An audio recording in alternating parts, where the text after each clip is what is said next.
brand असली जिनिस नकली महिला माने सावधान मार्केट रे बिक्री होची डुप्लिकेट प्रसाधन सामग्री भुवनेश्वर 1 नंबर हाटरे थिबा कस्मेटिक दुकान उपरे चढ़ाऊ करिछि एसटीएफ सौंदर्य पई महिला माने व्यवहार करुवा क्रीम पाउडर लिपस्टिक आदि जांच करबा सहित नकली सामग्री को जब्त करिछि एसटीएफ दुकानी को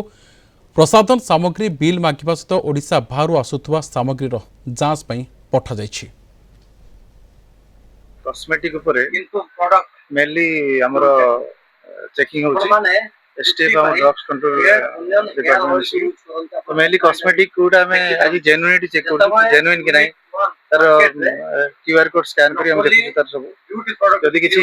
सस्पेक्टेड होची हम तो सैंपलिंग ड्रा करछु सैंपल पठो टेस्ट देखि टेस्ट हला पर जहां पर एटा क्वालिटी तर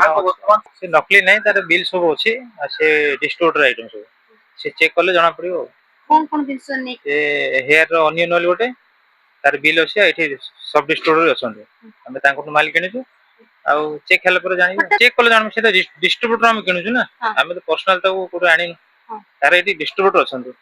हम तांको किनिछु तांका जीएसटी नंबर अछि हम जीएसटी नंबर अछि बुझले आ